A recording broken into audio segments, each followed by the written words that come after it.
Guerra Fría, 1945-1991. Después de la Segunda Guerra Mundial, los países quedaron exhaustos económica, material y psicológicamente. El fin de la guerra no significó que se acabaran los conflictos. En realidad, solo se cambió el contexto en que tenían lugar las confrontaciones.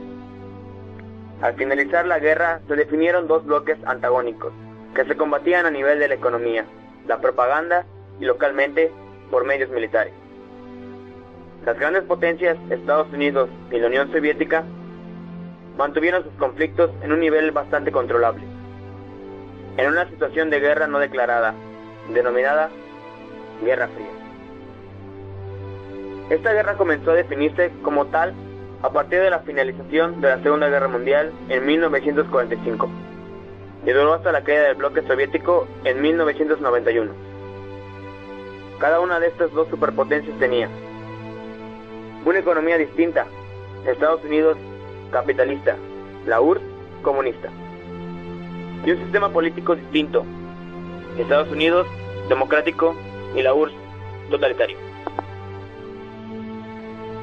El bloque comunista, liderado por la Unión Soviética, estaba integrado por las llamadas democracias populares. Por su parte, el bloque capitalista estaba encabezado por los Estados Unidos y los países del occidente europeo. Los Estados Unidos salen muy reforzados del conflicto. La destrucción de los combates no afectaron su territorio. Su industria bélica realzó su economía y la depresión económica generalizada lo sitúa como principal potencia. Además, el final de la guerra le ha servido para demostrar al mundo su fuerza. Después de la guerra, el mundo occidental emprendió una progresiva democratización. Los países perdedores de la guerra, Alemania, Italia y Japón, se unieron a la democracia tras su derrota. Estos y otros países del mundo occidental recibieron la ayuda norteamericana para su reconstrucción mediante la doctrina Truman, que tenía por fundamento oponerse a la expansión del comunismo a través de ayuda económica o militar. Regimes are nurtured by misery and war. They spread and grow in the evil soil of poverty and strife.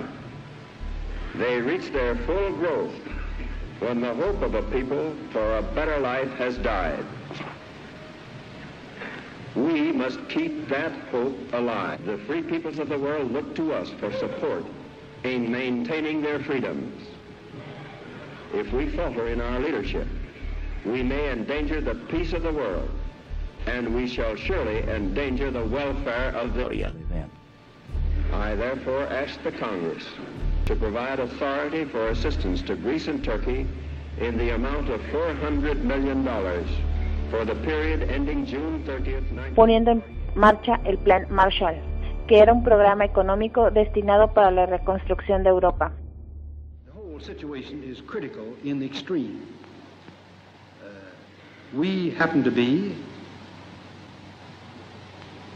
very fortunately for ourselves, the strongest nation in the world today, certainly economically. El nuevo orden internacional estuvo acompañado por la creación de nuevos organismos internacionales políticos, como la Organización de las Naciones Unidas, que nació para mediar las relaciones internacionales.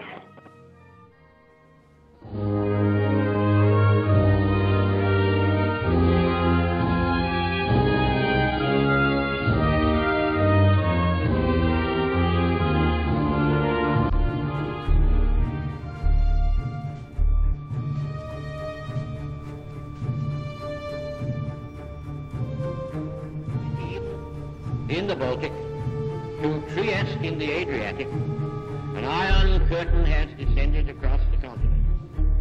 Behind that line lie all the capitals of the ancient states of Central and Eastern Europe. Warsaw, Berlin, Prague, Vienna, Budapest, Belgrade, Bucharest, and Sofia. All these famous cities and the populations around them lie in what I must call the Soviet. La frontera de la que hablaba Churchill dividía a los estados socialistas, encabezados política, económica y militarmente con la Unión Soviética, y los estados capitalistas, alineados con los Estados Unidos. El famoso muro de Berlín. El muro de Berlín se erigió como el gran símbolo de la Guerra Fría, levantado en agosto de 1961. Este muro tenía por finalidad separar el Berlín Oriental del Berlín Occidental.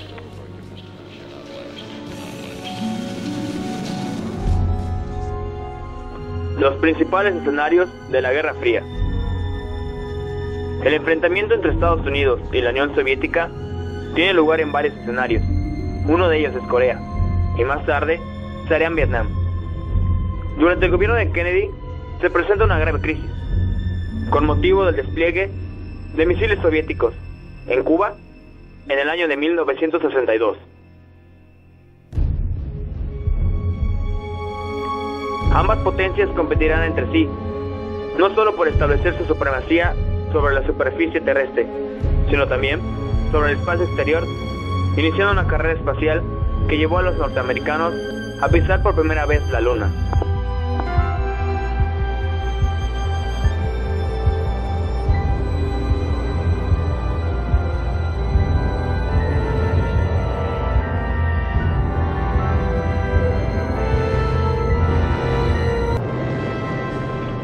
Caída del bloque soviético, de 1985 a 1991. Mikhail Gorbachev fue nombrado secretario general del Partido Comunista en 1985. Asume su mandato en un momento de gran crisis económica y política. Tras largos años de estancamiento, la economía se hallaba al borde de la bancarrota y la sociedad soviética se encontraba inmersa en una verdadera crisis moral, caracterizada por la falta de compromiso ideológico y el escepticismo general.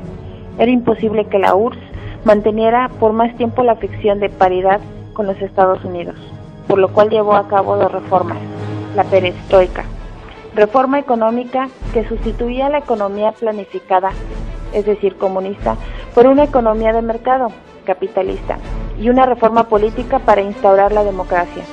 Fueron reconocidos otros partidos políticos, elección de un parlamento y garantizar los derechos ciudadanos. La caída del muro de Berlín.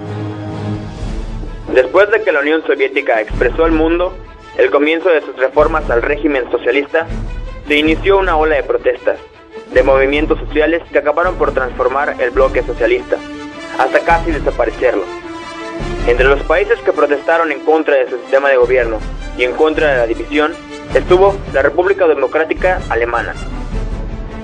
En 1989, bajo la presión del mundo, el gobierno aceptó la apertura de fronteras y el derrumbamiento del muro. Después de varias décadas, muchas personas volvieron a ver a su familia y pudieron por fin salir de un país que les cerraba la libertad de tránsito.